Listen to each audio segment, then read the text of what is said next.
Bergson disait que Rousseau est par excellence l'homme que l'on discute sans le connaître. Et je voudrais aussi vous citer une phrase de Gilson, de l'Académie française, qui disait que de livres qui ne sont que des commentaires sur un contresens.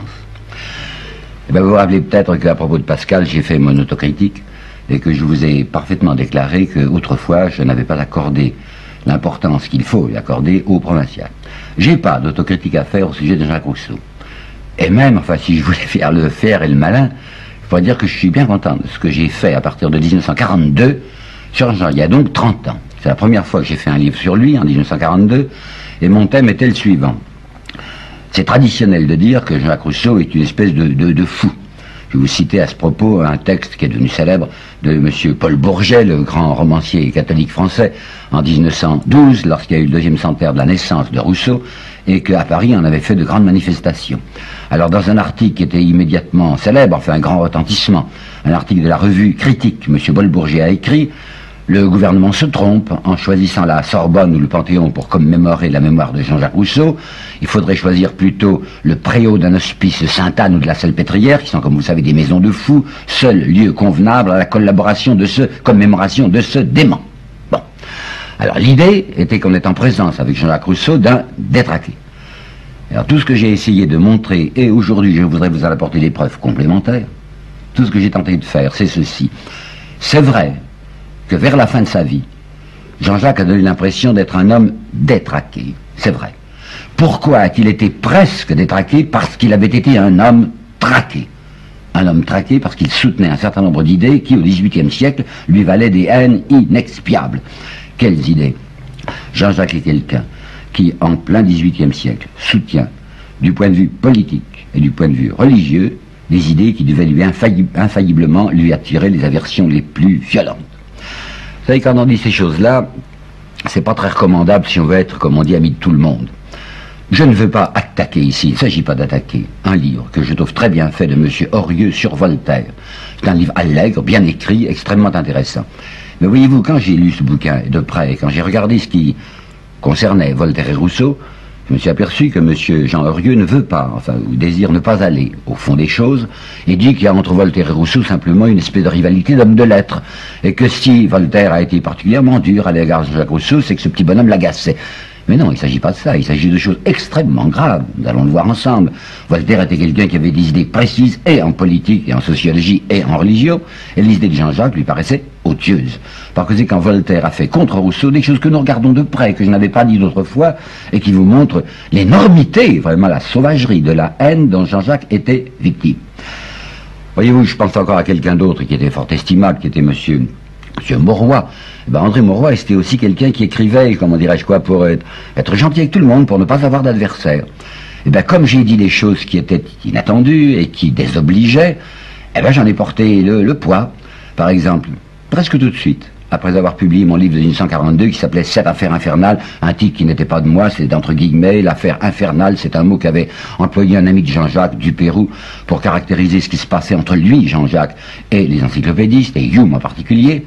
À peine avais-je publié ce livre que j'ai été publiquement traité d'un certain côté de jésuite offensif. Offensif, c'était les inconditionnels de l'encyclopédie qui m'en voulaient. Et alors, en sens inverse, je vous rappelle, c'était 1942, c'était pendant la guerre, j'ai été absolument mis en pièces par le commentaire d'un journal d'extrême droite qui s'appelait « Je suis partout ». Mais il n'y a pas tellement longtemps, je ne donnerai pas de précision là-dessus, il n'y a pas tellement longtemps, c'était l'année dernière, dans une ville de Suisse, on m'avait demandé de faire un exposé sur Jean-Jacques Rousseau. Alors je fais mon exposé, je raconte mon truc, quoi. Bon, ça avait bien marché. Et puis alors, à la fin, il y a un monsieur important, qui demande la parole, naturellement. Et ce monsieur très important, je vous le répète, me couvre de fleurs, c'est entendu, c'est pas intéressant, mais dit, heureusement que Jean-Jacques Rousseau est un personnage unique et solitaire, parce que des malfaiteurs comme cela, il n'en faut plus à Genève. Alors vous voyez que quand on parle de Jean-Jacques, on soulève encore un certain nombre de passions. Alors je vais lui consacrer 2 exposés, et le premier exposé d'aujourd'hui sera concentré uniquement sur sa pensée politique. Il a commencé à publier dès 1751-52, Jean-Jacques Rousseau, et dès 1753, il commence à écrire des choses qui peuvent sembler gênantes. C'est un article dans leur revue qui s'appelait Le Mercure, où il ose écrire ceci: ce siècle de charlatanerie, où les plus grands fripons ont toujours l'intérêt à la bouche. Ça, 53. En 55, il fait son deuxième discours. Vous savez, premier discours sur les sciences et les arts, deuxième discours sur les origines de l'inégalité parmi les hommes. Et dans ce deuxième discours, origine de l'inégalité parmi les hommes, il a raconté une certaine anecdote. Il a tiré ça des mémoires du maréchal Villars, vous savez, qui était un des grands collaborateurs de Louis XIV, et il s'agissait des fournisseurs militaires. Ça ne nous dit plus rien aujourd'hui, enfin on en parle moins des fournitures militaires, mais je vous assure qu'au XVIIIe siècle, c'était une source de revenus considérable, notable. Je ne sais pas si vous savez que Voltaire, qui a laissé une fortune égale à aujourd'hui environ 600 millions de francs suisses, 600 millions de francs suisses, que Voltaire avait fait la plupart de sa fortune dans les fournitures militaires. Quoi. Il approvisionnait les troupes des rois, enfin de Louis XV en particulier, fournitures de chaussures, fournitures alimentaires. Et bien ça rapportait, croyez-moi. Au moment de la Révolution, lorsque l'abbé d'Espagnac, qui était un ami très particulier, très personnel de Danton, a été un peu scruté par la justice, on s'est aperçu qu'en 1793, alors que la France est dans une situation délicate et qu'il y avait des assignats qui baissaient beaucoup, cet abbé d'Espagnac, qui est un fournisseur militaire des armées révolutionnaires, faisait, c'est M. Mathiez qui l'a établi, l'historien Mathiez, il faisait environ 4 à 5 millions de bénéfices nets par mois, et il exigeait non pas d'être payé en assignats qui étaient plus ou moins dépréciés, mais en monnaie, comme on dit, sonnante et trébuchante.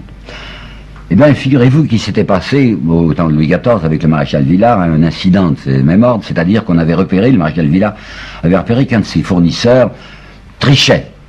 C'était comme ça qu'il s'enrichissait, vous savez, avec la complicité de quelqu'un au ministère de la Guerre, on n'appelait pas ça comme ça, mais enfin, un intendant des armées. On disait par exemple, vous allez me payer, enfin, l'État me doit 100 000 paires de chaussures, alors qu'on avait fourni 10 000. Ou bien ces paires de chaussures étaient en carton, etc. Bon. Toujours est-il que le maréchal de Villars avait été tout à fait indigné et avait décidé que ce personnage, ce fournisseur, serait jugé et serait même pendu. Alors voilà ce que raconte Jean-Jacques d'après le maréchal de Villars. Le maréchal de Villars dit: lorsque je fis savoir à ce fournisseur militaire que j'allais sévir et durement contre lui, il répondit tranquillement: cette menace ne me concerne pas. On ne pend point un homme qui a 100 000 écus. Et avec une naïveté que j'espère feinte, le maréchal de Villars continuait: je ne sais comment cela se fit, mais en effet, il ne fut pas pendu. Et Jean-Jacques enchaîne en disant: c'est que le riche tient la loi dans sa bourse.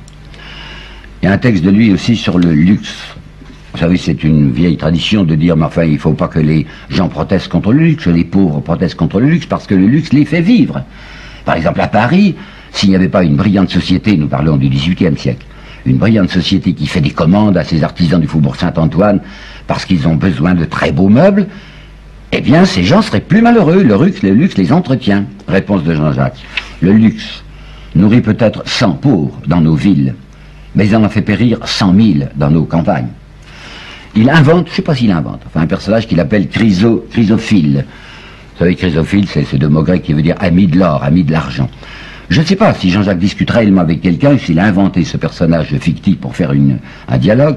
Et ce Chrysophile est quelqu'un qui dit à Jean-Jacques: mais c'est vrai, je voudrais bien être très riche, j'aime l'argent, parce que l'argent est une puissance, et qu'une fois que j'aurai beaucoup d'argent, je pourrai faire beaucoup de bien autour de moi.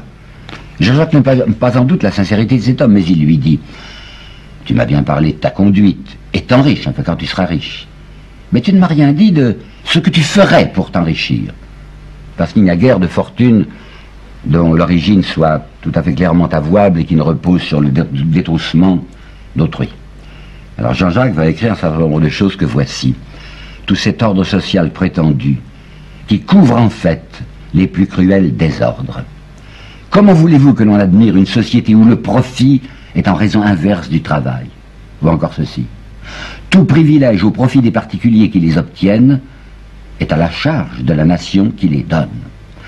Il s'amuse aussi de l'artifice usuel des financiers qui, pour dissimuler leurs opérations, répandent partout le bruit, que c'est infiniment compliqué. Ah, il faut pour les comprendre avoir fait ses études, c'est quelque chose que le profane ne peut pas comprendre. Et Jean-Jacques dit, oh, je comprends bien, il nous explique que c'est extrêmement complexe, et qu'ils emploient un langage obscur, afin que, ne l'entendant point, ce langage, on n'ose pas le contredire. Il nous parle de ressorts que l'on nous dit si profonds que de peur que peut-être nous tentions de les découvrir dans leur simplicité. Reconnaissons que Jean-Jacques a un certain ton violent, je dirais âpre, je dirais même plébéien dans sa critique sociale. Je vais vous en apporter 3 petites preuves. Ces gens du monde, si doux, si modérés, qui trouvent toujours que tout va bien parce qu'ils ont intérêt à ce que rien n'aille mieux, qui sont toujours contents de tout le monde parce qu'ils ne se soucient de personne, et qui, autour d'une bonne table, soutiennent qu'il n'est pas vrai que le peuple est faim. Autre chose, il y a une lettre de Jean-Jacques à un aristocrate qui s'appelait le comte de Lastic, dans laquelle il lui dit, d'un certain ton, ce serait pas la peine d'avoir des gens, enfin des domestiques quoi, ce serait pas la peine d'avoir des gens s'ils ne vous servaient à chasser le pauvre quand il demande son dû. En 55, dans un article de l'encyclopédie qui s'appelait Économie politique, Jean-Jacques avait écrit le paragraphe que voici. Quand un riche circule dans son carrosse, un charretier se trouve-t-il sur son passage? Ces gens seraient prêts à l'assommer, et 50 honnêtes piétons allant à leurs affaires seraient plutôt écrasés qu'un faquin oisif retardé dans son équipage. Quand il écrit ça, Jean-Jacques, il se doute pas qu'il est prophétique, parce que c'est ce qui va lui arriver à lui-même. Le 24 octobre 76, il avait à ce moment-là 64 ans, et il va être renversé, ce vieux type va être renversé dans la rue par un grand chien qui appartenait au comte de Saint-Fargeau et qui courait devant le carrosse de monsieur de Saint-Fargeau. Vous avez entendu ces 3 textes. Ben, il est évident qu'il y a un ton populaire là-dedans, un ton peuple. C'est pourquoi M. Ferdinand Brunetière, le grand critique de la Revue des Deux Mondes, quand il avait parlé de Jean-Jacques, avait dit c'est un homme qui, de par ses origines, est peuple au sens le plus fâcheux du mot. Vous avez compris, ça veut dire son infréquentable, enfin c'est quelqu'un qui n'est pas admissible chez les gens de bien. Ben, nous arrivons maintenant au contrat social. Et quand on pense contrat social, quand on pense Jean-Jacques plutôt, on se dit l'essentiel de sa pensée politique, c'est dans ce livre. Je l'ai lu plusieurs fois dans ma vie et je viens de le relire pour ses exposés. C'est un livre complexe, qui est pas tellement clair. Et je ne voudrais accuser personne, bien sûr, il y a surtout un de mes amis, enfin quelqu'un qui a fait une préface, il n'y a pas longtemps, à une nouvelle édition du contrat social, dont je ne suis pas extrêmement satisfait parce qu'il ne montre pas l'ambiguïté de ce texte. Voyons, Jean-Jacques, dans le contrat social, prend à bras le corps ce problème, qui est le problème capital de l'organisation sociale, quoi. Comment est-ce qu'on peut concilier l'autorité et la liberté? Il est évident qu'aucune société n'est concevable sans une autorité. Mais où la trouver, cette autorité? Où sera-t-elle légitime? Ben, Jean commence à partir d'une idée qui ne lui est pas particulière à lui, c'est une idée que vous trouvez même chez saint Thomas, à savoir ceci, aucun homme n'a sur son semblable une autorité naturelle. Ça veut dire que nous sommes tous pareils, et qu'aucun homme n'est qualifié pour donner un ordre, pour imposer sa volonté aux autres. Ce qui fait que le système monarchique et le système oligarchique est répudié par Jean-Jacques. Monarchique, c'est 2 mots grecs, ça veut dire le commandement d'un seul, monos. Et bien, un seul, qui s'appelle le roi, n'a aucune raison d'imposer sa volonté à une collectivité. Oligarchie, c'est encore du grec, oligos, ça veut dire petit nombre. Et bien, un petit nombre, soit d'aristocrates, soit de riches, n'est pas non plus habilité, n'est pas qualifié pour imposer sa volonté à la collectivité. Alors, où trouver une autorité légitime? Jacques dit la seule autorité légitime, c'est celle de la volonté générale. Alors vous allez croire que c'est immédiatement suffrage universel, république, ce qu'on appelle la souveraineté nationale, mais c'est là où la pensée de Jean-Jacques est assez délicate et même ambiguë. Jean-Jacques dit, il faut distinguer entre la volonté générale et la volonté de tous. Ça paraît des têtes d'épingle, mais il faut bien comprendre ce qu'il veut dire. Jean-Jacques estime qu'au fond de chaque individu, et nous le verrons lorsque j'étudierai sa pensée philosophique et religieuse, au fond de chaque individu, il y a une orientation spontanée vers le bien. Ce qui fait que ce qu'il nomme la volonté générale, c'est l'accord substantiel, l'accord naturel, l'accord instinctif, selon lui, de toutes les volontés dans la direction du bien. Mais la volonté de tous, qui paraît être semblable à la volonté générale, pas du tout, dit Jean-Jacques. La volonté de tous, ça ne peut être, c'est très souvent, que l'accumulation de volontés individuelles, les volontés individuelles qui vont dans tous les sens, qui sont divergentes, et qui ne sont pas, parfois, et hélas, assez souvent, semblable à cette volonté générale, c'est-à-dire à cette orientation naturelle vers le bien. Pour vous bien vous expliquer la situation, je vais me référer à Victor Hugo, à quelque chose de Victor Hugo. C'est un texte que Victor Hugo a écrit dans Napoléon le Petit en 1852, c'est-à-dire au lendemain du coup d'État du 2 décembre 51. Je vous rappelle l'histoire du coup d'État. Il y avait une république, c'était la 2e République française. Il y avait depuis 1848 un président de la République française. Ce président de la République s'appelait dangereusement, je le reconnais, Louis-Napoléon Bonaparte. Mais néanmoins, le 20 décembre 1848, à l'Assemblée nationale, ce président de la République en exercice, Louis-Napoléon Bonaparte, avait fait un serment, comme il disait devant Dieu et devant les hommes, je fais le serment de respecter la Constitution républicaine dont j'ai la garde. Et il se trouvait que 4 ans plus tard, le 2 décembre 1851, ce président de la République s'était conduit comme un parjure et il avait étranglé, par coup de force, cette Constitution républicaine dont il était le représentant et le gardien. Vous pensez bien que Victor Hugo avait été indigné en disant mais c'est le président lui-même qui s'est mis dans l'illégalité puisqu'il n'a pas fait ce qu'il avait promis de faire. Mais le président Louis-Napoléon Bonaparte, son opération réussie, avait organisé un plébiscite et avait demandé à la nation française qu'est-ce que vous pensez de ce que j'ai fait? Est-ce que c'est bien, est-ce que c'est mal? Or c'était mal. Et cependant la nation française, avec une énorme majorité, va lui dire c'est très bien ce que vous avez fait. Alors Victor Hugo qui a reçu un coup au cœur, vous savez, de voir que la volonté de tous est contraire à la volonté du bien, à la volonté générale, que la volonté de tous va approuver quelque chose qui est mal, Victor Hugo écrit ceci que j'ai relevé là. Faites déclarer par 7 500 000 voix que 2 et 2 font 5, ça ne changera rien. 2 et 2 ne feront toujours pas 5. Et il ajoute, la vérité morale n'est pas plus à la merci d'un vote que la vérité algébrique. Là, vous voyez, c'est une illustration très précise de ce que je vous expliquais tout à l'heure. Il y a des cas où la volonté de tous n'est pas conforme au bien, c'est-à-dire n'est pas conforme à la volonté générale. Alors Jean-Jacques, comment est-ce qu'il va faire pour essayer de concilier cette volonté générale et cette volonté de tous? C'est là où je trouve que la plupart des commentateurs glissent. Parce qu'évidemment, la pensée de Jean-Jacques est glissante, elle est fluide. Il dit, il faut un législateur, il emploie un L majuscule. Un législateur qui, lui, aura assez d'autorité, aura assez de prestige, aura assez d'affection autour de lui pour arriver à persuader les gens et à faire coïncider cette volonté de tous avec la volonté générale. Où est-ce qu'on va le trouver, ce législateur? Et quel est l'homme qui aura assez d'autorité naturelle, enfin, pour persuader les gens qu'il faut aller dans tel sens plutôt que dans tel autre?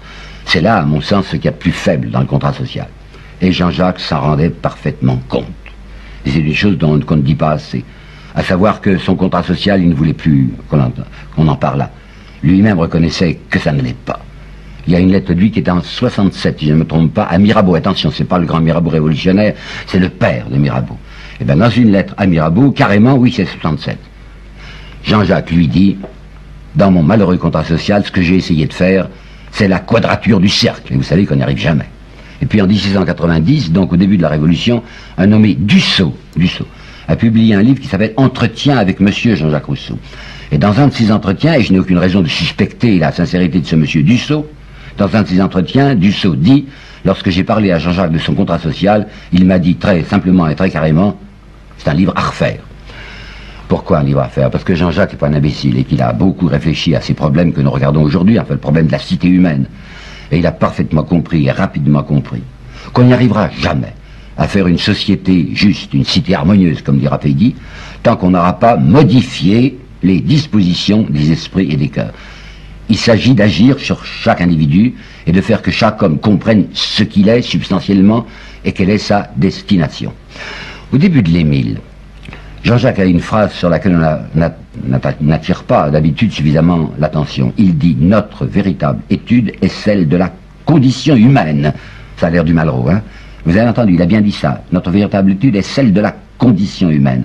Et si vous réfléchissez à l'idée centrale et déterminante de ces 3 grands livres, qui s'appellent l'un l'Héloïse, le deuxième l'Émile et le troisième le contrat social, vous apercevez que c'est cette idée de la disposition des esprits et des cœurs qui domine les 3 livres. Dans l'Émile, c'est l'individu, c'est la formation, c'est l'éducation, quoi. C'est le numéro 1, c'est l'individu, quoi, seul. Dans l'Héloïse, c'est le premier couple, enfin c'est la famille, et dans le contrat social, c'est la collectivité. Mais les 3 livres sont dominés et déterminés par cette idée, il faut avant tout que l'homme comprenne ce qu'il est, quelle est sa nature, quelle est sa finalité, et quel doit être l'objet réel de sa connaissance. Seulement, Jean-Jacques est quelqu'un qui dit, avant de persuader les gens, avant de leur expliquer ce qu'ils doivent désirer, il faut que je leur fasse prendre conscience du milieu dans lequel ils sont. Il faut qu'ils ouvrent les yeux sur l'iniquité sociale et qu'ils réfléchissent un peu à ce qu'on leur fait faire, qu'ils prennent conscience de leurs conditions d'exploiter. Ben ça, vous savez, c'est exactement ce qu'a voulu faire Robespierre. Robespierre est quelqu'un en 1789, au début de la mai 89, lorsqu'il était candidat aux États généraux, qui avait répandu ce qu'on appellerait aujourd'hui un petit tract, où il y avait une phrase assez remarquable que je crois savoir par cœur, et qui est la phrase que voici. C'est du Robespierre, hein, ça, juste avant les États généraux. La plus grande partie de nos concitoyens est aujourd'hui réduite par l'indigence à ce dernier degré d'avilissement où l'homme, uniquement préoccupé de survivre, n'a pas les moyens de réfléchir aux causes de sa misère et aux droits que la nature lui a donnés. Eh bien, cet effort de Robespierre, c'était exactement la suite de l'effort de Jean-Jacques Rousseau, qui voulait deux choses. Premièrement, la dénudation de la réalité sociale, et deuxièmement, le dessillement, enfin que les yeux s'ouvrent, des victimes de cette révolution, de cette iniquité sociale. Vous comprenez bien qu'un homme qui vous propose des choses pareilles va voir se dresser contre lui des foules de gens. Et les deux choses que je voudrais vous dire dans cet exposé, c'est les haines que Jean-Jacques va subir du côté de l'encyclopédie et les haines qu'il va connaître dans sa ville natale, à savoir Genève. L'encyclopédie, eh bien, nous touchons là à un vrai problème. Et peut-être qu'autrefois, je n'avais pas assez insisté là-dessus et je voudrais être parfaitement clair. Quel problème? Lorsqu'en 1912, j'en parlais au début de cet exposé, il y avait une grande célébration, une grande commémoration à Paris, à Sorbonne et au Panthéon pour la mémoire de Jean-Jacques, on avait étroitement associé, c'était la Troisième République à ce moment-là en France, on avait étroitement associé dans ces célébrations les deux noms de Voltaire et de Rousseau. Comme si Voltaire et Rousseau avaient été ensemble à l'origine de la Révolution française.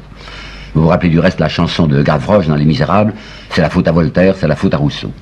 Il y a donc une espèce de tradition, que j'appellerais plutôt une légende, assez établie aujourd'hui, assez indurée, vous savez, qui lie dans les esprits des gens les deux noms antagonistes, en fait, de Voltaire et de Rousseau à l'égard de la Révolution. Faites bien attention que si le corps de Voltaire, les cendres, comme on dit, de Voltaire avait été transféré au Panthéon, c'était par la volonté de la constituante, de l'Assemblée constituante, qui avait décidé ça en 1690. Mais la constituante n'aurait jamais voulu conduire au Panthéon les cendres de Jean-Jacques. Et il faudra attendre jusqu'en 94, il faudra attendre que ce soit Robespierre qui soit au pouvoir pour imposer, je dis bien imposer, presque de force à la majorité bourgeoise de la Convention, le transfert des cendres de Jean-Jacques à son tour au Panthéon. Et lorsqu'il avait été question à la constituante de ce transfert au Panthéon des cendres de Voltaire, on avait vu Marat, dans sa publication qui s'appelait L'Ami du Peuple, s'élever avec une extrême violence en disant « Mais vous ne savez pas de qui vous parlez, enfin, mais Voltaire était notre ennemi ». Voyons, comprenons bien ce qui s'est passé, mais pour de bon, alors, en 1789. Ben, en 1789, en réalité, c'est une nouvelle couche sociale qui s'était créée et développée surtout au XVIIIe siècle, qu'on appellera la richesse mobilière. C'est-à-dire la banque, le commerce, l'industrie qui commençait à se développer, et qui en avait assez de voir la richesse immobilière, c'est-à-dire la richesse terrienne, qui était possédée par l'aristocratie et le clergé, avoir entre les mains les leviers de commande. Alors c'était une espèce de protestation de cette classe supérieure du tiers-état, la roture dorée, qui voulait à son tour saisir le commandement. Mais il était bien entendu que ce qu'on pourrait appeler déjà, ce qu'on appelait parfois déjà le quatrième état, c'est-à-dire l'immensité des Français, c'est-à-dire les travailleurs français, devaient rester dans leurs conditions serviles. La révolution de 89, pratiquement, c'est une rixe de bourgeois, c'est une bagarre de possédants sur le dos de ce que Victor Hugo appellera la cariatide, c'est-à-dire les travailleurs. Eh bien, Voltaire était absolument de cette idée-là. Et Voltaire était quelqu'un qui ne voulait pas que l'on touchât à la condition des travailleurs, au point qu'il avait écrit cette phrase que je ne cesse pas de citer parce que on la connaît très peu et qu'elle est éclatante. Voilà ce que Voltaire avait dit sur un pays bien organisé.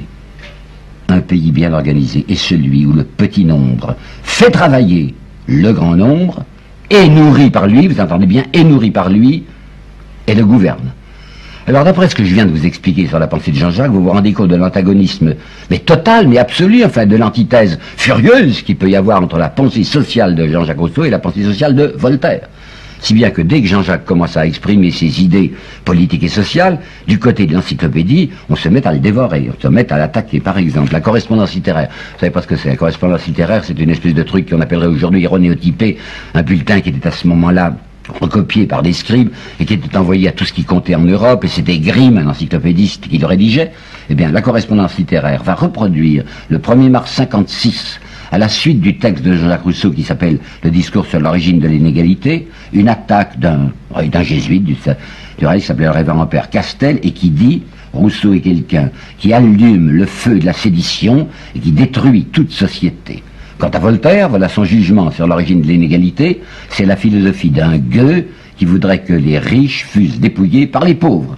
De même, voici encore la correspondance littéraire de Grimm du 15 avril 59. Rousseau, qu'est-ce qu'il fait? Il habille de rhétorique des opinions triviales qui plaisent aux gens de la populace. Et Madame Dudéfend, qui est une encyclopédiste, qui est une amie de Voltaire et du groupe, écrit « Ce Jean-Jacques, si on le laissait faire, il remettrait tout dans le chaos ». Ben, vous savez ce qui va lui arriver à Jean-Jacques, c'est le décret de prise de corps du 9 juin 62. Le Parlement décide qu'il faut faire l'arrestation de Jean-Jacques Rousseau. Ce que l'on sait moins, et ce que je voudrais bien mettre en lumière, c'est que l'encyclopédie n'est pas pour rien dans l'arrestation de Jean-Jacques.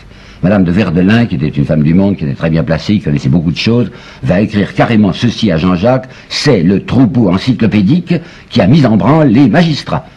Parmi les membres du Parlement, qui étaient tous de très grands bourgeois, il y avait une majorité de voltairiens, ils étaient trop contents de frapper Jean-Jacques, ennemi de la société et dangereux. Et ils vont réussir ce coup fumant d'avoir avec eux l'archevêque de Paris, vous savez, qui s'appelait Christophe de Beaumont, qui va lancer un mandement contre Jean-Jacques, et Jean-Jacques répondra ainsi: étranges apôtres, qui n'osent ou ne veulent rien dire que ce qui convient à ceux qui commandent, payés par le fort pour prêcher le faible, ils ne savent parler aux faibles que de ses devoirs et aux forts que de ses droits. Bon, vous avez vu du côté des encyclopédies ce qui s'est passé. Genève maintenant. Jean-Jacques est donc frappé en France, où il habitait, le 9 juin 62 de ce décret de prise de corps. Il arrive à s'évader, il s'échappe, et où va-t-il? Ben, naturellement vers sa ville natale. Il est rentré dans la communauté genevoise en 54, il croit, le pauvre type, avoir fait honneur à sa ville, à la ville de Genève, en lui dédiant son discours sur l'origine de l'inégalité. Ouh, mais ça n'a pas plu du tout, vous savez, aux notables de Genève. Il y avait un très grand notable, aujourd'hui oublié, qui s'appelait Monsieur Bonnet, Charles Bonnet, qui était propriétaire à Gentot, enfin on l'appelait le seigneur de Gentot, et qui est immédiatement riposté par un texte qu'il va signer Philopolis, c'est-à-dire ami de la ville, où il va déclarer que Jean-Jacques est un personnage bien dangereux. Là, il y a une certaine Madame de Constant, qui est dans la belle société genevoise, et qui dit, à propos de ce discours de Jean-Jacques, rien n'est plus sot et plus fait pour le bas. Ça veut dire quoi pour le bas à Genève? Il y a les rues hautes, qui sont des rues bien, hein, et puis la rue basse. Les rues basses, les rues plébéiennes, elles sont du côté de Jean-Jacques, mais Jean-Jacques est infiniment dangereux. Alors, le malheureux Rousseau, qui ne s'y attend pas une seconde, hein, et qui se dit, je vais trouver refuge dans ma ville natale, pas du tout. Il n'est même pas arrivé à Genève, il est à Yverdon, quand il apprend brusquement que les autorités genevoises elles-mêmes, à la suite d'un rapport prononcé par le procureur général Tronchin, ont décidé que lui, Genevois, serait aussi mis en état d'arrestation s'il mettait les pieds sur le territoire de la République de Genève. C'est un coup extrêmement dur pour lui. Alors qu'est-ce qu'il va faire? Vous savez qu'il va se réfugier à Motier, va réfléchir sur ce qui se passe à Genève. Il se dit, mais enfin, qu'est-ce qui est arrivé à Genève? Alors dans ses lettres écrites de la montagne, il va se référer à l'histoire de Genève, et il va dire, mais au départ c'était vrai, c'était une espèce de république, mais je m'aperçois que cette république, elle est devenue assez drôle, enfin elle est devenue une oligarchie, c'est une espèce de république de banquiers, enfin c'est un conseil d'administration qu'on appelle le petit conseil. Il se rappelle qu'un protestataire en 1707 avait demandé que fût limité le nombre des gens de la même famille appartenant aux deux conseils. Vous savez, le grand conseil, 200, puis il y avait le petit conseil. On avait balancé cette réclamation, si bien qu'au moment où Jean-Jacques vivait et écrivait, il n'y avait pas moins de 10 Malais et de 7 Cramères au petit conseil de Genève, avec tout un pullulement de Lulin, de Galatin et de Tronchin. Jean-Jacques publie ses lettres écrites de la montagne. Bah, vous imaginez le bruit que ça peut faire. Hein. Épouvante à Genève. Les notables se disent, il va soulever contre nous les rues basses. Une fureur contre Jean-Jacques.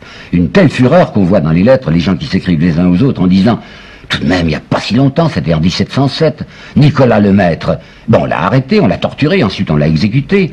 Et puis Pierre Facio, il a été arquebusé dans la cour de sa prison. Et puis Michele Ducret, il a été condamné à mort. Il a été ensuite condamné simplement à la détention perpétuelle. Si on pouvait le tenir, ce Jean-Jacques, on ne peut pas le tenir parce qu'il est à Neuchâtel, enfin qui est une terre prussienne à ce moment-là.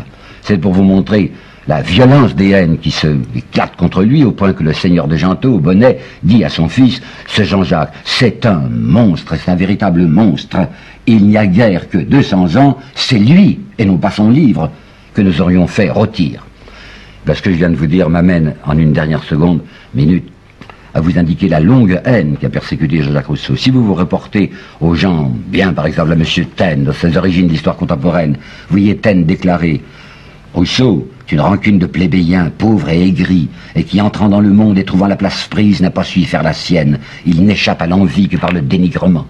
Les trois grands auteurs, les trois grands critiques de ma jeunesse, Brunetière, Faguet, Lemaître. Brunetière, je vous l'ai dit, un peuple au sens le plus fâcheux du mot. Faguet, Rousseau, un être amputé de sens moral. Gilles Lemaître, jamais plus de mal n'a été fait par un écrivain que par cet homme-là. Donc c'était vrai que Jean-Jacques avait écrit dans ses dialogues. Il avait écrit ses dialogues à la troisième personne, nous sommes en 1774, et il dit ceci: vivant ou mort, lui Jean-Jacques, vivant ou mort, il les inquiétera toujours. Qui ça? Les sages, quoi, les raisonnables, les avisés, les gens de bien, les honnêtes gens.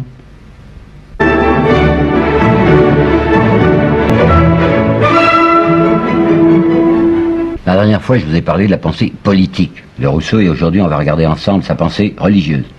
Ben, je ne vous cache pas que c'est un sujet scabreux, sujet difficile à traiter, parce qu'il y a d'un côté les amis politiques de Jean-Jacques qui n'aiment pas beaucoup son aspect religieux, ils jettent un voile là-dessus, une espèce d'infirmité qui est arrivée à leur héros. Et d'autre part, les ennemis de Jean-Jacques, les ennemis politiques de Jean-Jacques, qui sont d'habitude ce que l'on appelle les bien-pensants, ben, ces bien-pensants, ça leur coûte beaucoup de reconnaître que Jean-Jacques pensait en religion ce qu'ils prétendent, eux, penser.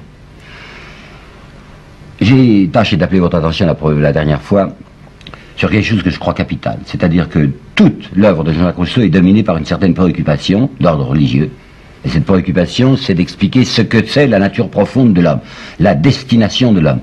Dans le deuxième discours, l'origine de l'inégalité, il avait mis ce qu'on appelle une épigraphe, c'est un texte latin. Pardonnez-moi de faire le cuistre, je vais vous dire comme il l'a écrit, c'est du poète latin Perse, homme, enfin, quem te deus esse iusit disque. Disque, c'est un impératif qui veut dire apprends. Homme, créature, apprends ce que Dieu a voulu que tu sois. Comprends, entends bien ce que Dieu désire que tu sois. Et là-dessus, voilà, c'est l'icitation de Jean-Jacques, que l'homme vive de la vie de l'homme. Je ne demande rien d'autre. On ne peut être heureux qu'à proportion qu'on se rapproche de soi. La créature n'est libre qu'à l'heure où sa volonté pèse actuellement et tout entière vers cela même qui est son vœu le plus profond. Puis écoutez bien celle-ci, c'est du Jean-Jacques, hein. Notre vrai moi n'est pas tout entier en nous. C'est exactement du Pascal, lequel Pascal disait l'homme passe infiniment l'homme. Et c'est assez saisissant de penser que Jacques Rousseau, qui à mon avis connaissait très peu Pascal, n'avait pas pratiqué, le rejoint. Il y a la convergence de ces deux grands esprits à travers un siècle. C'est ça la grande idée de Rousseau. Alors vous pensez bien que ça ne va pas plaire à un certain nombre de gens.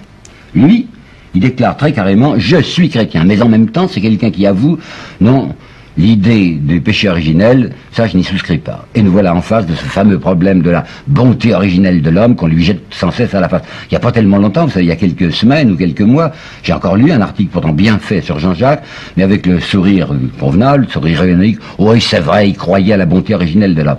Regardons bien les choses. C'est parfaitement vrai que Jean-Jacques n'accepte pas l'idée mythologique du jardin d'Éden et de la pomme et du fruit défendu. Non, l'idée du péché originel telle qu'elle est racontée par la théologie catholique, il ne l'accepte pas. Mais en même temps, le même Jean-Jacques dit, il est tout de même certain qu'il y a eu une chute, que l'homme était meilleur et qu'il est devenu moins bon. Alors pour substituer une autre explication à l'explication du péché originel, il va trouver l'idée de la société, de l'agrégat humain. Et ça, c'est dans le deuxième discours qu'il le dit. C'est vrai, l'homme était bon naturellement, mais il s'est trouvé que quand il a été en rapport avec ses semblables, il est devenu mauvais. Il s'y est pas tenu longtemps. Et c'est facile de comprendre pourquoi. C'est qu'il y avait une absurdité fondamentale. Si l'homme est bon, créature bonne, et s'il est mis à côté d'une autre créature bonne, comment ça se fait que bon plus bon égale mauvais?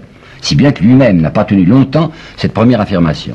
Alors il en est venu simplement à parler d'altération, et si vous faites attention chronologiquement à ce que Jean-Jacques nous dit sur ce problème à travers toute son œuvre, vous apercevez qu'il ne tient même plus à son idée d'altération, et qu'il tient simplement à l'idée d'imperfection. Il dit l'homme, oui, est bon spontanément, il va directement, spontanément vers le bien, mais il y a en lui une imperfection qui fait que cet amour du bien se trompe d'objet. Eh bien, savez-vous que c'est exactement l'idée théologique de ceux-mêmes qui croient au péché originel et qui disent le péché originel n'a pas atteint l'homme dans sa substance, il a toujours son amour spontané du bien, mais c'est un amour enténébré et qui se trompe d'objet. Jean-Jacques ne dit pas autre chose. Faites encore attention à ceci, qu'il a modifié son idée sur l'homme primitif. Quand il rédigeait son deuxième discours, c'était en 54, il l'a publié en 55, il était, si je puis dire, c'est vraiment le mot, vous savez, sous le contrôle de Diderot. Diderot se méfiait de Rousseau, vous voyez qu'il se dirigeait, comme il disait, vers une capucinière, c'est le mot qu'avait employé Diderot. Alors il lisait par-dessus son épaule, il y tenait le poignet, c'est même pour ça que Jean-Jacques en avait par-dessus la tête, a fini par quitter Paris pour aller travailler à la campagne. Eh bien, sous la poussée de Diderot, il s'était dit, Si, ça existe, l'homme primitif. Il y a des bons sauvages. Et Diderot lui disait, vous savez, Bougainville, dans son voyage là-bas en Océanie, il a trouvé de bons sauvages. Alors Jean-Jacques commence par parler de l'homme de la nature, en disant, l'homme tel qu'il est, l'homme primitif, l'homme qui n'est pas civilisé, est un exemple parfait de la bonté naturelle. Puis il s'est un peu renseigné, il s'est aperçu que c'était pas vrai, que ces fameux bons sauvages n'étaient pas tellement bons, qu'ils avaient en eux toutes sortes de férocité. Alors il va substituer à cette expression l'homme de la nature une autre expression qui est la nature de l'homme, et dans une lettre à Franquière qui est de février 1758, il dit exactement, non c'est pas à Franquière, c'est à Verne, dans cette lettre à Verne, il lui dit exactement ceci, j'ai consulté la nature, c'est-à-dire le sentiment intérieur. Encore Pascal. Sentiment intérieur, c'est exactement le cœur, ou le cœur du cœur dont nous parlions de Pascal, chez Pascal, c'est-à-dire cette étincelle fondamentale, enfin cette espèce de braise qui est chez l'homme, et qui est à la fois la présence de Dieu et la seule chance qu'il a de comprendre le sens de la vie. Vous y êtes. Je suis chrétien. C'est Jean-Jacques qui l'a écrit, en toutes lettres, littéralement. Il a écrit ça dans les lettres écrites de la montagne. Et en même temps, le même Jean-Jacques qui veut être parfaitement loyal, reconnaît qu'il y a quelques petites difficultés. Par exemple, les miracles. Il n'aime pas beaucoup, il l'a dit dans la profession de foi du vicaire savoyard, une apologétique par les miracles et une apologétique dangereuse. Parce que, dit-il, il est malaisé de croire que cet appui que l'on veut donner à la croyance n'est pas en réalité un obstacle. Réfléchissez un peu, enfin, on veut conduire les hommes à ce qu'on estime être la vérité, et on leur fait prendre la voie dangereuse de quelque chose qui leur appartient, qui leur apparaît comme suspect ou comme incroyable. Donc, apologique par les miracles, non, dit-il, j'aime pas beaucoup ça. La question du Christ Dieu maintenant, le Christ est-il Dieu? Et bien là-dessus, Jean-Jacques va écrire ce qui suit, que je me permets de lire lentement parce que ça va assez loin. C'est une lettre au pasteur de Genève. Je ne sais pas bien si je crois à Jésus-Christ dans votre idée, car je l'entends mal. Mais, reconnaissant dans l'Évangile une autorité divine, je crois à ce Jésus-Christ revêtu de cette autorité.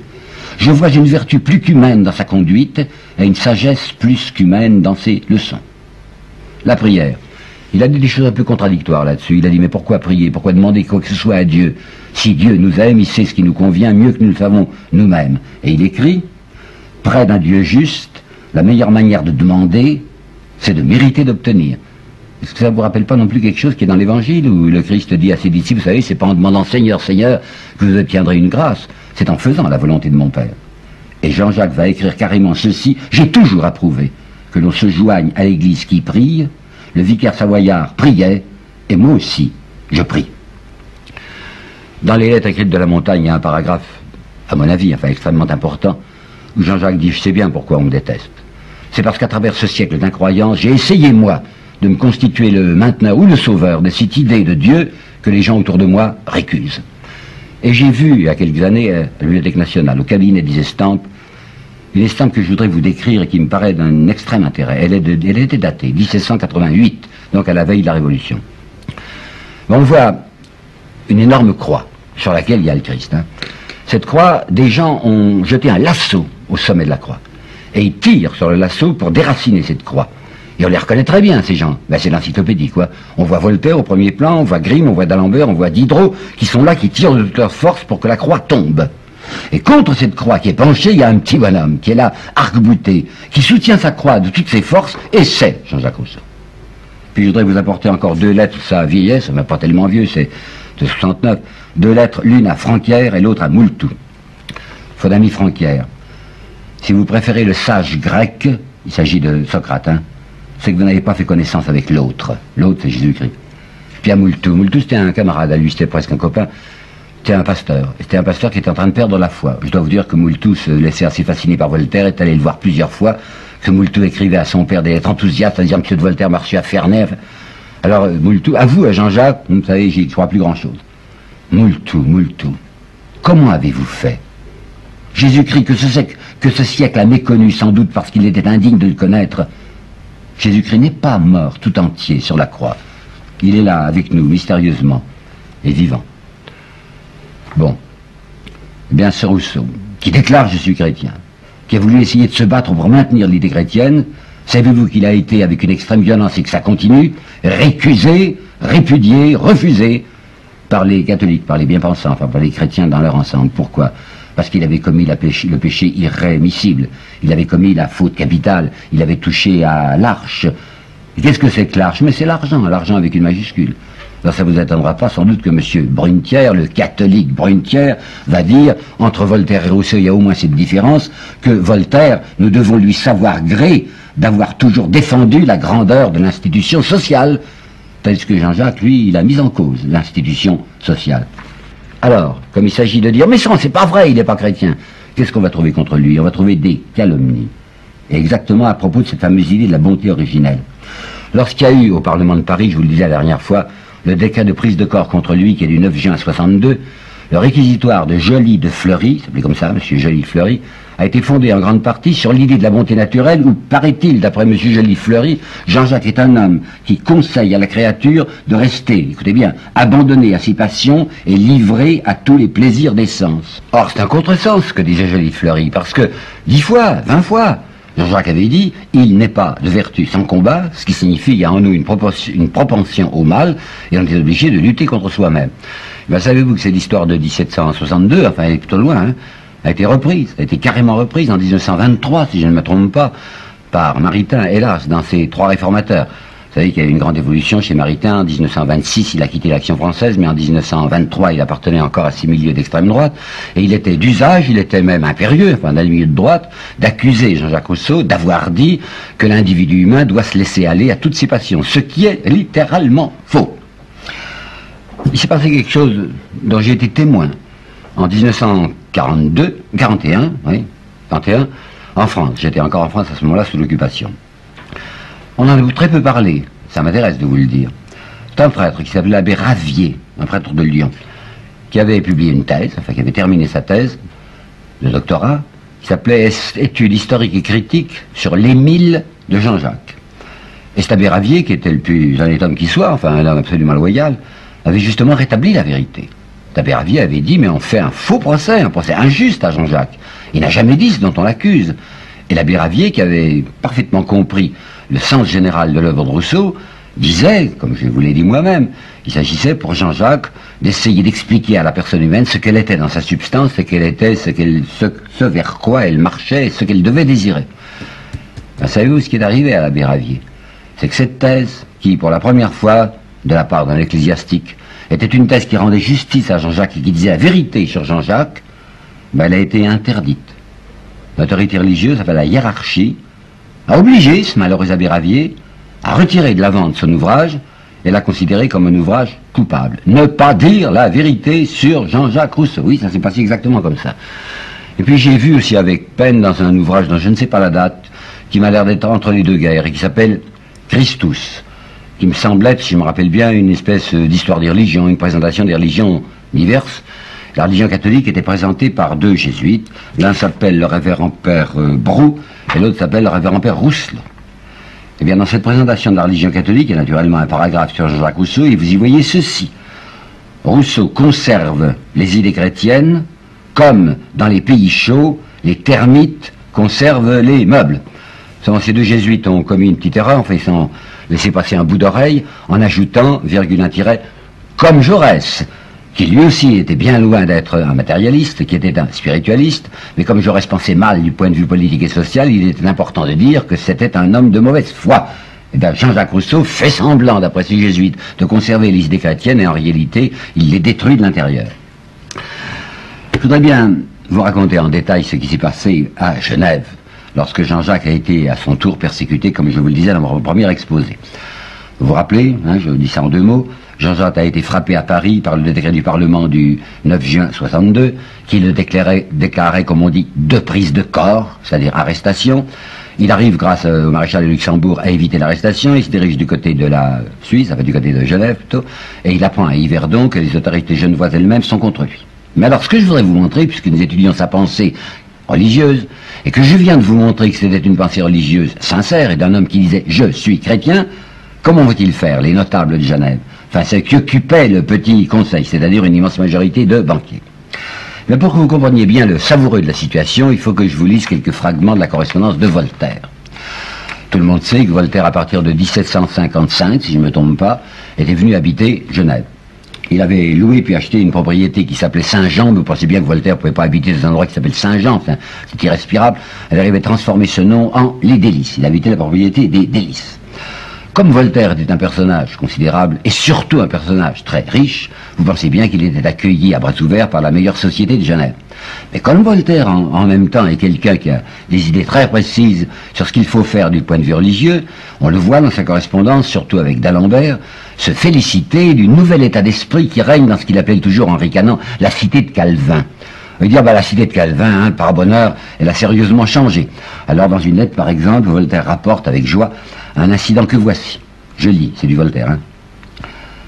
Un pasteur de village prêchait devant quelques citoyens qui ont là, dans la banlieue de Genève, qui ont là des maisons de campagne. Un de ces messieurs lui coupa la parole, au prêcheur, au prédicateur, hein, au pasteur. « Vous nous ennuyez, lui dit-il, allons dîner. » Et il fit sortir de l'église toute l'honorable compagnie. Pensez, Voltaire se frotte les mains, enfin, les bons esprits se multiplient. La fameuse cité de Calvin, dit Voltaire, c'est un pays rempli de vrais philosophes. Sur les 24 000 habitants de Genève, oui, à ce moment-là, extraordinaire, hein, il y avait 24 000 habitants à Genève, pas comme aujourd'hui.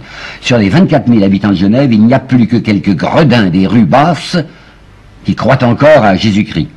Le Fils, F majuscule, il y a aussi peu de crédit que la mère. La mère, c'est la Vierge que les protestants ne révèrent pas, mais le Fils, par bonheur, dit Voltaire, il y a aussi peu de crédit que la mère. Adam Lambert, 7 juin 1758.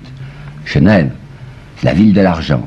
Réalité dont elle fait certes 100 fois plus de cas que de Jésus-Christ. Je ne sais pas si Voltaire exagérait, hein. Et ce que je peux vous dire, c'est qu'on a un certain nombre de témoignages qui prouvent que dans la très belle société de Genève, du côté de M. Bonnet ou du seigneur de Gentot, ou du côté de M. Dupin, qui était membre du conseil, qui était un banquier, et qui lui était seigneur de Morillon, je crois, je vous assure que les idées voltairiennes avaient du succès. Dans la correspondance de Dupin, je vois par exemple que M. Dupin se réjouit beaucoup à la lecture de La Pucelle. Je ne sais pas si vous savez ce que c'est que La Pucelle, c'est un ouvrage ignominieux. C'est pas moi qui parle, c'est Jaurès. Dans un discours de Jaurès à la Chambre des députés en 1908, il a parlé de Jeanne d'Arc, et il a dit, je ne me référerai certes pas à l'ouvrage ignominieux de Voltaire sur Jeanne. J'ai même pas envie de donner des détails précis sur ce que Voltaire disait contre Jeanne, tellement c'est bas et en effet ignoble. Eh bien, monsieur Dupin, le banquier Dupin, dit, c'est excellent cette tutelle. Cela fait faire, je cite, cela fait faire de beaux éclats de rire à nos dames. Du même Dupin, qui a beau être un banquier, un membre du petit conseil, et donc, comme vous allez le voir, le vocabulaire était un petit peu brutal, il dit, c'est admirable ce poème de Voltaire qui s'appelle « Le désastre de Lisbonne ». Vous savez, le désastre de Lisbonne, c'est Voltaire qui s'est déchaîné contre l'idée de la Providence, parce qu'effectivement, il y a eu un tremblement de terre à Lisbonne le 1er novembre 55, je sais pas, et que ce tremblement de terre, un jour de la Toussaint, avait fait une hécatombe. Et Voltaire en tirait les arguments que vous pouvez deviner en disant, si jamais il y avait une providence, le tremblement de terre ne serait pas opéré le jour même où les églises étaient pleines, ce qui a fait quelque chose comme 30 000 morts. Eh bien, savez-vous ce qu'il dit, monsieur le banquier Dupin, à propos de ce livre de Voltaire? Ce protestant, Dupin, enfin, membre de la cité de Calvin, et qui dit, pardonnez-moi, c'est pas moi qui parle, hein, c'est Dupin. La providence en prend dans le cul, dit-il. Autre chose, il se réjouit énormément Dupin d'une plaisanterie qu'a faite Voltaire en parlant de gens qui, en l'Inde, enfin je ne sais pas si c'est vrai, Voltaire dit, il y a dans les Indes des tribus qui prennent pour Dieu le phallus. Alors il dit, au moins ça, c'est des gens qui vont au solide. Tandis que nous autres, enfin les papistes, savez-vous ce qu'ils ont fait? Ils ont fait d'une gaufre leur bon Dieu. Ah ben je comprends que les Indiens sont un peu plus raisonnables. Alors vous voyez la pensée voltairienne et la diffusion qu'elle recevait du côté de chez monsieur Dupin et des autres. Alors, lorsque Jean-Jacques Rousseau a publié le contrat social, lorsqu'il menaçait, semblait-il, de revenir à Genève, lorsqu'à Genève il était dangereux parce que les rues basses auraient peut-être été pour lui, qu'est-ce qu'on va voir? On va voir le petit conseil de Genève qui va faire semblant de ne s'occuper pas en vérité d'affaires politiques et sociales, mais de prendre le biais et de prendre la diversion d'une attaque prétendue que Jean-Jacques aurait menée contre le christianisme. Il est parfaitement vrai, je vais vous l'ai indiqué, que par loyauté, Jean-Jacques avait dit dans la provision de foi du vicaire savoyard, j'aurais des objections à faire au miracle. Alors, les gens du petit conseil de Genève, pour masquer leur opération politique, vont essayer de la farder en opération religieuse. Ils vont se tourner du côté de la, comme on disait, la vénérable compagnie des pasteurs, et vont demander aux pasteurs de Genève de marcher contre Jean-Jacques Rousseau en le dénonçant comme un ennemi du christianisme. C'est à l'honneur des pasteurs de Genève de voir qu'ils n'ont pas voulu marcher. Parce qu'ils sentaient bien ce qu'il y avait derrière, et ils s'apercevaient que c'était singulier l'opération dont on les chargeait. C'était d'autant plus curieux qu'un de ces pasteurs, qui s'appelait Vernet, avait désiré faire un petit libelle, enfin un petit texte, contre Voltaire, parce que Voltaire avait parlé de l'âme atroce de Calvin. À propos de Jérôme Serre avait bien entendu, l'âme atroce de Calvin.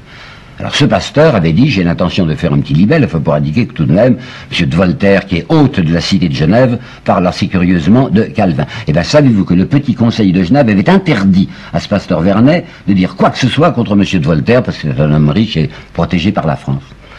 Alors, le petit conseil va attaquer lui-même, puisque les pasteurs se dérobent, va attaquer lui-même Genève, Jean-Jacques Rousseau, va attaquer lui-même Jean-Jacques Rousseau comme étant quelqu'un qui a porter atteinte à notre sainte réformation. Et ce qu'il y a de plus remarquable, c'est ce monsieur Dupin, dont je vous ai cité deux jolies formules sur la providence qui en prend dans, etc., et sur la pucelle, qui le ravit tellement, où on voit ce monsieur Dupin écrire, décidément, on dirait que l'intérêt de la religion est ce qui touche le moins nos pasteurs. En somme, c'est l'alibi, hein, l'alibi en plein fonctionnement, le saint alibi. On pense argent et on dit Dieu. Maintenant, tout à fait autre chose. Les encyclopédistes. Je viens de vous expliquer que les bien-pensants et les possédants de Genève avaient fait semblant de ne pas croire à la sincérité religieuse de Jean-Jacques Rousseau et dit c'est pas un vrai protestant, c'est pas un vrai chrétien et c'est pour ça que nous le poursuivons. Mais du côté de l'encyclopédie, on ne met pas en doute la sincérité religieuse de Rousseau. Et c'est précisément en tant que chrétien qu'il va être par eux persécuté. Comprenez bien quelle est l'affaire en cause, et qu'elle est très sérieuse, vous savez. Voltaire n'est pas quelqu'un qui rit. Il ricane peut-être, mais il rit pas. Il a eu un certain travail qu'il s'est assigné, un travail auquel il se donne tout entier, parce qu'il croit du reste qu'il fait bien, à savoir la destruction du christianisme. Il y a une lettre de lui à d'Alembert qui est d'une limpidité absolue sur ce point, où il dit « Pourquoi 5 ou 6 hommes de qualité qui travaillent ensemble n'arriveraient-ils pas à détruire ce que 12 faquins ont construit ?» Vous avez compris, les 12 faquins sont les apôtres. Les 5 ou 6 hommes de qualité qui s'entendent, eh ben c'est précisément les encyclopédistes, c'est Voltaire lui-même, c'est Diderot, c'est Grimm, c'est d'Alembert, d'Holbach, etc. Le président Hainaut, c'est un esprit un peu sceptique, mais enfin gentil, avait dit un jour à Voltaire en souriant, mais dites-moi tout de même, monsieur de Voltaire, ne croyez pas que vous êtes capable de renverser le christianisme, d'extirper le christianisme, qui a tout de même 18 siècles derrière lui. Et Voltaire avait répondu, les yeux dans les yeux et sans sourire, mais c'est ce que nous verrons. Alors Voltaire est un homme acharné à cette tâche, il sait ce qu'il veut faire, et vous savez aussi qu'il y va par des méthodes obliques. Il a dit à son ami d'Alembert, frappez et cachez votre main.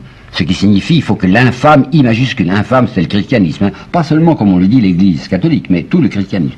Il faut que l'infâme soit détruite sans s'en apercevoir. Les coups de poignard, mais qu'il soit anonyme. Là j'ai envie de vous citer quand même quelque chose qui est un peu un en marge, mais qui m'a tellement frappé que ça m'amuse de vous le dire, c'est que monsieur Guéhenno, qui est un ami de Jean-Jacques Rousseau, mais qui n'aime pas ce côté chrétien de Rousseau, ça le gêne, enfin ça l'incommode un peu. M. Guéhenno dit, Voltaire ne signe pas en effet ce qu'il fait contre le christianisme, Rousseau lui un peu lourdeau, il signe ce qu'il a écrit, il signe contrat social. Et M. Guéhenno écrit, je dirais même ose écrire, Voltaire savait lui que la vérité marche à pas de colombe, et il ne considérait pas qu'elle lui appartint, il préférait l'humilité de l'anonymat. Enfin, vous en pensez ce que vous voudrez. Donc, c'était cette méthode que je vous ai dite, et ça marchait bien. Dans les correspondances de Voltaire, vous y voyez des affirmations comme celle-ci. Il pleut des bombes dans la maison du Seigneur, c'est-à-dire qu'elle va s'écrouler, tellement qu'il y a de publications hostiles, ou encore, le monde se déniaise furieusement. Pour lui, se déniaiser, ça voulait dire se retourner contre le christianisme. Donc, l'opération marchait bien. Et tout à coup, voilà qu'au milieu du siècle, c'est-à-dire à partir de 1752, on voit apparaître un petit bonhomme de rien du tout. Même pas un Français, hein. C'est un Genevois qui s'appelle Jean-Jacques Rousseau, qui s'est établi à Paris, à qui les encyclopédistes ont fait d'abord confiance, parce qu'on l'a même chargé d'un certain nombre d'articles, pas importants, concernant la musique dans l'encyclopédie. Ce monsieur Rousseau se fait écouter, il a du talent, il a de l'audience, et il dit des choses de plus en plus inadmissibles. Dans une réponse qu'il a faite à un contradicteur de son premier discours, il a, lui, collaborateur de l'encyclopédie, osé affirmer ceci de tous les livres qui existent. Il n'y en a qu'un qui soit nécessaire. C'est l'Évangile. Pensez à quel point Voltaire devait être ravi d'entendre ça. Et dans les 1000, au centre des 1000, il y avait la profession de foi du vicaire savoyard. Et au centre de la profession de foi du vicaire savoyard, il y avait cette phrase devenue depuis fameuse, si la vie et la mort de Socrate furent d'un homme, la vie et la mort de Jésus furent d'un Dieu. Il faut lui faire rentrer ça dans la gorge. Hein. C'est terrible qu'un homme comme Jean-Jacques, qui a de l'audience et qui a du talent, puisse se faire écouter au moment où ça marchait tellement bien, la déchristianisation. Alors écoutez Voltaire, l'infâme Jean-Jacques a fait un tort effroyable à la bonne cause, et quel temps a-t-il pris pour combattre l'idée philosophique, le temps même où elle allait triompher. Alors je vous assure, hein, tout est bon contre lui. Je vous avais parlé de l'hostilité politique de Voltaire et de l'encyclopédie, mais c'est rien à côté de leur hostilité religieuse. Parce que ça les tient au ventre, vous savez, ça les tient avec une espèce de fureur noire. Alors depuis 1754, ça a commencé, je vois dans le journal de l'abbé Trublet, le 25 septembre 1754, une soirée qu'il a passée chez Madame Geoffrin. Madame Geoffrin tenait un salon littéraire et philosophique. Et il dit, l'abbé Trublet, Madame Geoffrin peint à merveille M. Rousseau, et par des détails peu importants en apparence, décisifs néanmoins pour un connaisseur, et qui prouvent tout ce qu'il y a d'affectation, de fausseté, et pourtant chez le mot de coquinerie dans sa singularité, son désintéressement et son paradoxe. Grimm vante le petit chef-d'œuvre de M. Diderot, portrait au vitriol du trop célèbre citoyen de Genève, qui est un misanthrope, qui est un neurasthénique, qui est un hydrophobe, lequel déverse, paraît-il, sur l'humanité un torrent d'invectives et de fiel. Mais c'est le comportement de Voltaire qu'il nous faut regarder de plus près, parce que vraiment ça c'est intéressant. Dès que Jean-Jacques avait publié La Nouvelle Héloïse, Voltaire a écrit ce qui suit. C'est un pamphlet, il y avait en effet une lettre sur Paris, qui était assez sévère sur Paris, sur la corruption de Paris. C'est un libelle contre la nation qui donne à l'auteur de quoi vivre. Parce que vous avez compris la perfidie. Ça veut dire, mais c'est inadmissible, ces Français se laissent insulter chez eux. J'espère bien qu'on va renvoyer ce Jean-Jacques qui n'est même pas français. Vous avez vu le comportement de Voltaire au moment du décret, et qu'il a agi sur les magistrats à Paris, qu'il va aussi agir sur les magistrats de Genève pour que Jean-Jacques soit incarcéré s'il ose mettre le pied dans sa ville natale. Et le jeu de Voltaire est extrêmement intéressant parce que, comme le Petit Conseil a décidé d'user de l'alibi dont je vous ai parlé, et de prétendre que Jean-Jacques est un mauvais chrétien, Voltaire lui-même, qui Dieu sait ne peut pas passer pour chrétien, va apporter de l'eau au moulin et va dire, mais c'est vrai ce Jean-Jacques, hein, c'est vraiment un très mauvais chrétien. Nous avons appris par exemple le détail que voici, un ouvrier agricole, c'est un journalier qui travaillait chez Voltaire, à Ferney. C'était un jour permis de demander au maître qui passait là, mais qu'est-ce qui se passe donc à Genève à propos de ce monsieur Rousseau?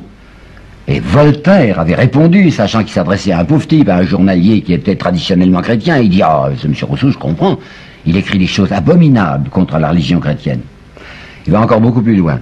Voltaire, qui est habile à faire des faux, vous savez, ça ne le gêne pas du tout, va publier ce qu'il appelle le catéchisme de l'honnête homme. Anonyme, hein, catéchisme de l'honnête homme. Je me trompe du reste en disant anonyme, car c'est signé d'un certain nombre d'initiales, et ces initiales sont transparentes, par monsieur Jean-Jacques Rousseau, ex-citoyen de Genève. Mais tout ça par initiales. Bon.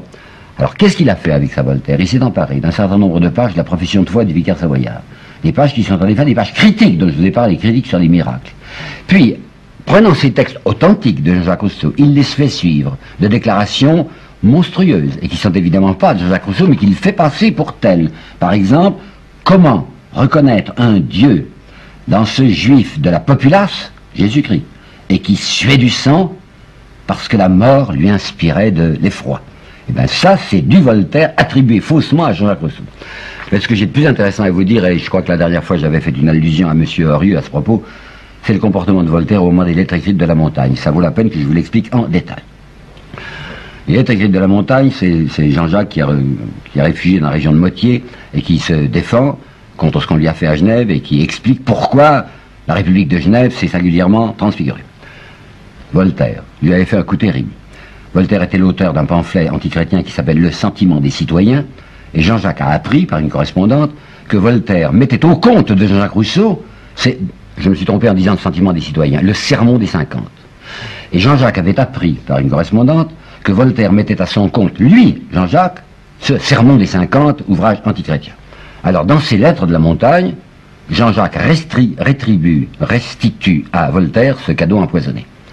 La vengeance de Voltaire va être affreuse. Et ça, on n'en parle guère, et je tiens à vous en parler. Il y a trois choses. Il y a premièrement une espèce de petit pamphlet, un libelle que Voltaire va faire répandre dans les rues de Genève pour expliquer ce que doit faire le Petit Conseil. Et il dit en particulier, il faut un jugement qui mette fin à l'audace de ce scélérat. C'est Voltaire qui fait dire ça au Petit Conseil de Genève. Nous possédons plusieurs des lettres de Voltaire écrites à des conseillers, à des membres du Petit Conseil. Il y en a une à Cramer, je crois, puis il y en a une à Tronchin, où Voltaire dit « Le Conseil aura trop de prudence et trop de fermeté pour s'amuser seulement à faire brûler un livre auquel la brûlure ne fait aucun mal. » Et un troisième pamphlet qui s'appelle cette fois « Le Sentiment des Citoyens » et où Voltaire a pris le ton d'un pasteur protestant pour dissimuler sa propre action et où il conclut « On punit capitalement un vil séditieux. Vous avez entendu? Capitalement. Ça veut dire que Voltaire se rappelle ce qui s'est passé il n'y a pas tellement longtemps dans la cité de Genève, où un homme comme Nicolas Lemaire ou un homme comme Pierre Facio ont été arquebusés, et il espère que Jean-Jacques serait arrêté et tué. C'est ça qu'avait Voltaire. Ben, il faut savoir que Jean-Jacques était l'objet d'une persécution vraiment affreuse. Il faut savoir qu'il a été obligé de se réfugier auprès de Hume parce qu'il croyait que Hume l'aimait et qu'il s'est aperçu que Hume ne l'aimait pas et le trahissait. Il faut savoir que Jean-Jacques, et je vous l'ai dit, est arrivé à un certain moment de sa vie aux frontières du détraquement.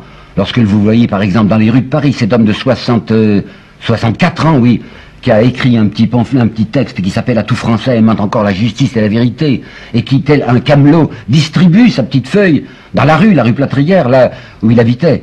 Il l'avait tellement persécuté, les encyclopédistes, qu'il l'avait conduit aux frontières de la folie. Pourquoi l'ont-ils tellement haï? Pourquoi l'ont-ils tellement persécuté? Parce que Jean-Jacques, c'est quelqu'un qui avait écrit dans la Nouvelle de Louis cette prière qu'il mettait sur les lèvres de Julie, mais qui était sa prière. Seigneur, je veux le bien que tu veux, et dont toi seul est la source. Je remets mon cœur sous ta garde, et mes désirs entre tes mains. Savez-vous que sur la profession de foi du vicaire savoyard, dans le manuscrit qui est conservé à Genève, je crois, il y a ceci qui est dans le manuscrit. Non pas pour moi, Seigneur, mais pour ton nom. C'est un petit fragment du psautier de Genève. Il savait bien, Jean-Jacques, qu'il avait fait des quantités de fautes, et il disait, je mets les mots qu'ils m'attirent, mes livres, en compensation du mal que j'ai fait. Je vous assure que je ne perds pas les pédales, que je ne suis pas en train d'en dire trop. Mais j'appelle votre attention sur cette vérité même, que Jean-Jacques a souffert persécution à cause de son christianisme. Ça me rappelle un certain mot de l'Évangile que je n'ai pas besoin de citer tout entier. Ceux qui seront persécutés à cause de mon nom